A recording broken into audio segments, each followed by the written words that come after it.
Hey guys, welcome back to TechSar. My name is Leyzar, and today on the bench we have something special. We're talking about a wireless and wired mechanical keyboard, fully hot swappable from Epomaker. Now this is their TH80-X. Before we go any further, however, Epomaker did send this out for review, but they're not getting any editorial privileges whatsoever. They're not getting me a script. They're not seeing this video in advance. They are seeing it exactly when you are. All of my opinions are 100% my own. Now, I bet you're curious to see what's inside the box.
While the keyboard may look subjectively cool, looks will only get you so far. How's that typing experience and how is that gaming performance? Because we are gamers and I have been using this one to game on. What you gotta bear in mind is the fact that Epomaker is not marketing this as a gaming keyboard per se, even though it has RGB and the keyboard itself is definitely quick enough. We're talking about polling rate 1000 Hz in 2.4 GHz dongle mode and 1000 Hz in wired mode. In Bluetooth, you're looking at 125, 150 Hz polling rate. Bluetooth should only really be used for lightweight office applications. Currently, the Epomaker TH80-X is available for pre-order and you can get this one in two different colors, either the gray-green which I got or this snazzy looking blue-pink. When it comes to the switch selection, things get a bit fuzzy. You got Gateron black switch, Gateron yellow switch, and Epomaker flamingo switch. Unfortunately, on the products page, there is no comparison between the switches, so you don't know exactly which switch does what. Are they linear, tactile? From this point onward, there are two scenarios. Either you're a keyboard enthusiast and you might know exactly what these switches are all about, and then again, maybe not, because they're not even mentioning which generation of Gateron switches these are. Or even worse, perhaps you're more of a casual buyer and you don't know that much about mechanical keyboards, and you might go like, hold on there, what's a yellow switch? Should I buy flamingo? The price is the same. Which one is the best switch? And there's no such thing as the best switch per se, it really depends on your own application. If you want to know more about the switches, then stick around. First of all, the flamingo switch that you can find in the accessories section of the website. This one is Epomaker's own switch and you got all the details that you need right here. First of all, this is a linear key and you got yourself the actuation force together with the actuation travel. Now normally most manufacturers give a pre-travel until the actual actuation, but they just say between 1.5 and 2 millimeters. In any case, this is a pretty fast switch, especially if you're going to be comparing it to the Gateron blacks or the Gateron yellows. You got your initial force and your bottom out force and the total travel at 3.8. Long story short, my friends, this is a pretty quick switch and I would recommend you pick this one up when it comes to gaming applications. As for the Gateron switch, I looked over on Epomaker's website and unfortunately this is all the information that is available. If you select the black switch, it doesn't change the actual information down here, they just got some general details regarding these. They say that the blacks are linear, which is true, and they have a 50 grams linear actuation force, which is not entirely true. We're gonna head on over to Gateron's official website, and long story short, these are Gateron G Pro first generation, and I'm gonna put an image on screen so you can see a comparison between generation 1, 2, and 3.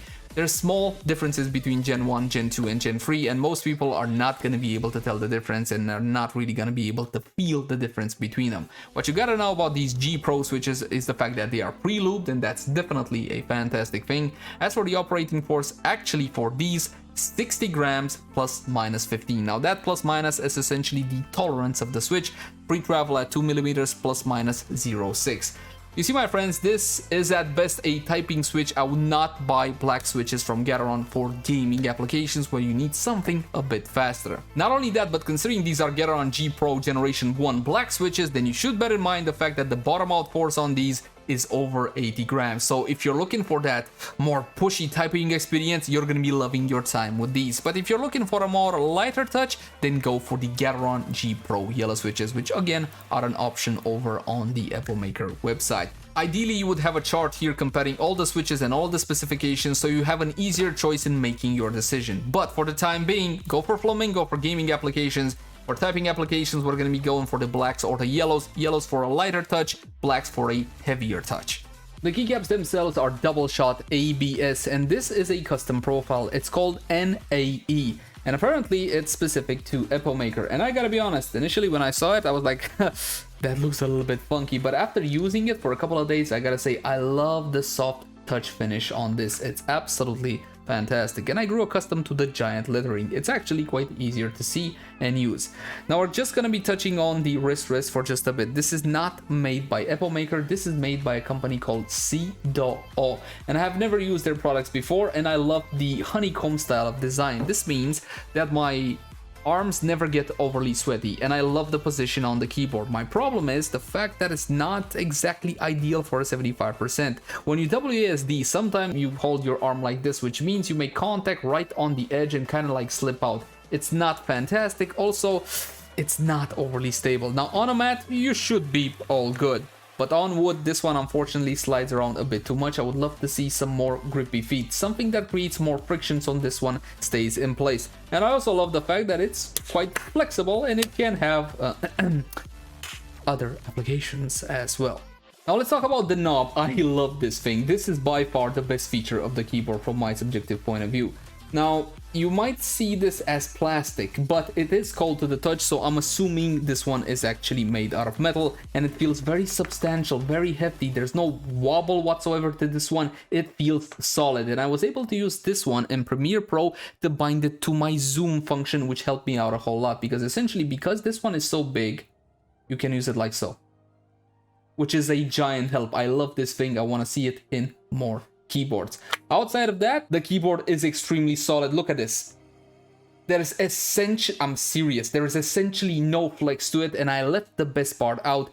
This puppy has 8,000 milliamp battery. I'm serious. The Epomaker TH80-X has double 4,000 milliamp batteries. By comparison, I bought for my wife a Razer Deathstalker V2 Pro, which goes for around 200 euro, and it's a full layout, and that one has like 3,000 something milliamps. This puppy right here, 8,000. I absolutely love it. So if you're looking for a wireless keyboard with a hefty battery pack, definitely go for this one. Again, we're talking about double 4,000 battery packs, which is fantastic. I also love the little magnetic latch. It makes for a more smoother and premium experience because the whole board feels extremely solid. The typing experience, thanks to the metal plate, is solid but not overly tough, in the sense that this one has a gasket mount structure but also silicone on the bottom layer, and the sandwich layer is silicone as well. My only point of criticism is this right here. We're talking about the small LCD screen. This one unfortunately feels very cheap and chintzy. It's tiny, basically as big as the backslash key. It's got huge bezels all around. The resolution is terrible. The viewing angles are terrible. Also, that whole RGB color they're going for simply makes it feel even more cheap. Though it does relay useful information. You can see what mode the keyboard is in. Bluetooth, wireless, wired, or you can change modes between Windows and Mac, or you can see the RGB mode if you press F and like this. So it is useful, it can relay useful information, no question, but unfortunately it's the only cheap feeling part of this whole keyboard. Outside of that, this one feels absolutely fantastic. Now, instead of this one, I would have rather had a normal key, or if you must have an LCD at this price point, then perhaps a monochrome OLED display, which will retain the functionality of relaying information to the user without having to look at the computer, but it would fit in a whole lot better and look a lot sexier as well. While the hardware may be good, it needs to be accompanied by proper software to get the full experience. Though keep in mind the keyboard is fully functional without the software, but if you want to see all the neat tricks and access macros and all whatnot, you're gonna have to use the Epomaker driver, and we're gonna get a full rundown through it right now. First of all, in the main window, you got key sensitivity. This refers to debounce, and unless you know what you're doing, I would recommend you leave the debounce alone at 1. Setting it too high can cause a whole lot of typos. I would prefer it if manufacturers would call key sensitivity debounce, because that's a bit more easier to understand.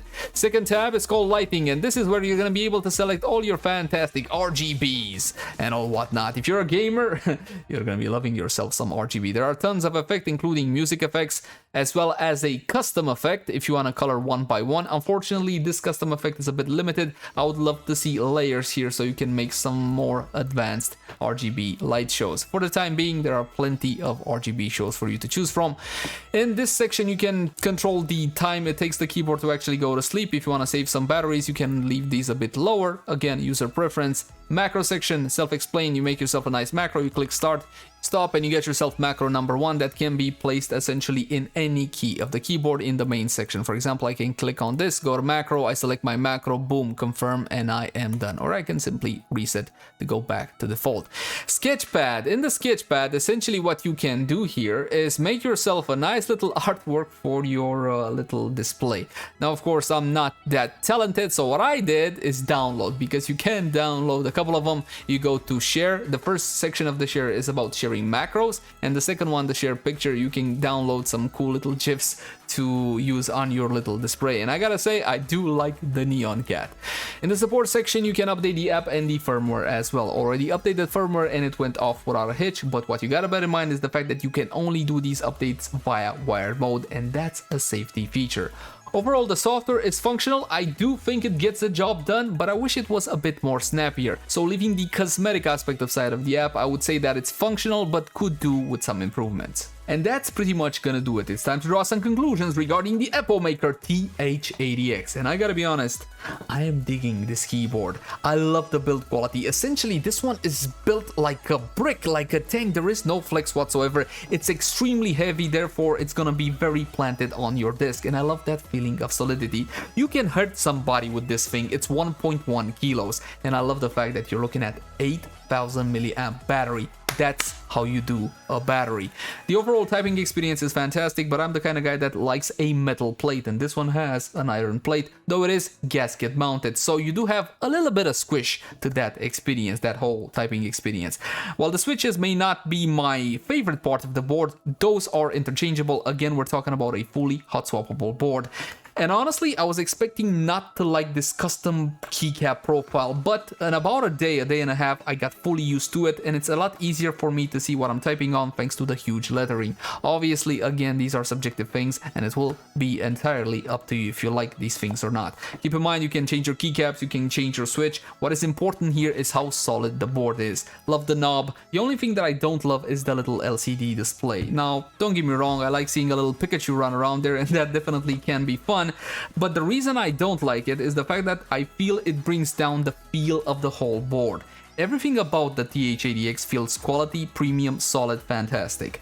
But then your eyes kind of meet that display with the bad viewing angles, and you immediately think like, that really doesn't look so good. And the huge bezels and everything, I would hope that in a future iteration, either a better quality LCD, or if it's not possible at this kind of price point, perhaps a monochrome OLED display, which would be a whole lot more sexier. Outside of that, there's nothing to complain about this awesome board. And if you're interested, you can find links in the description down below. From me, it gets a full thumbs up. One last thing that I'm not a fan of but needs to be said has more to do with Epomaker's policies than the actual keyboard itself. I had a look at the return policy and the warranty. The return policy is only 7 days. Not only that, the product needs to be in unused condition, and you're looking at a 35% restocking fee. And that's just a bit aggressive. As for the warranty, you're looking at 1 year, which is normal for China, but in Europe and North America, the standard is 2 years. So hopefully, Epomaker can work on these policies to make them a bit more consumer friendly. As always, my name is Leyzar. Thank you guys so much for watching. Like, favorite, share, and subscribe only if you enjoy the content, and I'll catch you guys in the next one.